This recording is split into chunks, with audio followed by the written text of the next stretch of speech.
I worked at a haunted corn maze. They gave me rules to survive the night. Hello everyone, and welcome back to G Horror Narration. Tonight, we're stepping away from true crime and urban legends to bring you a personal experience. A viewer of this channel who wishes to remain anonymous sent me his story. It's about a seasonal job that seemed harmless enough, but came with a list of rules so strange they became haunting. He said he needed to tell someone, as a warning, and maybe to free himself. Horror stories, engaging and attractive. I worked at a haunted corn maze. They gave me rules to survive the night. Hello everyone, and welcome back to G Horror Narration. Tonight, we're stepping away from true crime and urban legends to bring you a personal experience. A viewer of this channel who wishes to remain anonymous sent me his story. It's about a seasonal job that seemed harmless enough, but came with a list of rules so strange they became haunting. He said he needed to tell someone, as a warning, and maybe to free himself. So, turn off the lights, put on your headphones, and let's get lost in the corn maze through his words. Hello, G. I'm a longtime fan of the channel. I'm writing this email not for any kind of fame, but because I need to get this weight off my chest that I've been carrying for a year. This story is completely true. Last year, I was down on my luck and took a seasonal gig at Old Man Hemlock's haunted harvest farm, a popular tourist trap every Halloween. My job was simple enough: sit in a rickety wooden booth, sell tickets for their giant corn maze, and make sure everyone was out by the midnight closing time. On my first day, Mr. Hemlock, a man with skin as wrinkled as dried bark and eyes that were permanently squinted as if staring into the sun, handed me a crumpled, yellowed piece of paper. "These are the rules for the maze," he grumbled, his voice raspy like grinding stones. "They're not for scaring the customers. They're for you. Memorize them. Your life depends on it." I looked at the list. It seemed more like a sick joke than a set of employee guidelines. Rules of the corn maze. Never count the scarecrows in the maze. However many there are, leave them be. If you see a pumpkin carved with a wide, happy smile instead of a scary face, ignore it. Do not look at it for more than 3 seconds. When the sun sets, place one piece of candy corn on the left gate post. It is not for the children.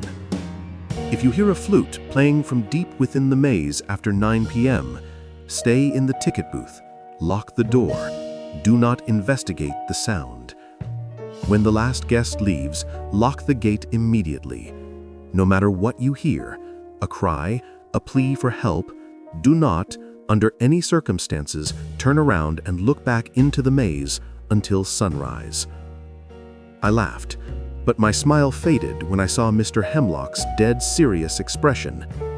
"Boy," he said, "there are things in that corn older than this farm. They don't like to be disturbed." The first few weeks were peaceful enough. I followed the rules, as silly as they felt.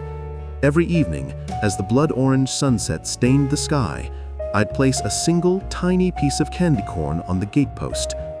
It was not for the children. I made a point not to count the scarecrows in their faded overalls, although sometimes I got the feeling they had moved on their own when I wasn't looking. One day, I could have sworn the one nearest the entrance had turned its head towards me, but when I blinked, it was facing forward again. But on Halloween night, everything changed. The air was different, thick and heavy. A bitter wind swept through the fields, carrying the smell of damp earth and decay. The crowds were bigger than ever, their laughter and excited screams echoing everywhere. Around 8 p.m., a little girl ran out of the maze, her face streaked with tears. "The scarecrow, it winked at me," she sobbed to her mother. I felt a cold knot form in my stomach, but I told myself it was just a kid's overactive imagination. An hour later, As I was getting ready to close up, I heard it. A haunting, ethereal flute melody drifting from somewhere deep within the towering stalks of corn. It wasn't like any song I'd ever heard, both beautiful and disturbingly dissonant, like someone was trying to mimic a lullaby but kept forgetting the tune. Rule number 4 flashed in my mind. I bolted the door to my booth, my heart hammering against my ribs, and tried to ignore the sound that was worming its way into my head, tempting me to find its source. Finally, close to midnight, the last family emerged from the maze, their laughter sounding strangely out of place in the now deathly quiet night. I let out a breath I didn't realize I'd been holding. "Happy Halloween!" I called out, trying to keep my voice steady. The second they were out of sight, I scrambled to the heavy iron gate. I threaded the chain through the bars, the clanking of the metal painfully loud in the silence. I had just clicked the padlock shut when I heard it. "Excuse me." A small, sweet voice spoke from directly behind me.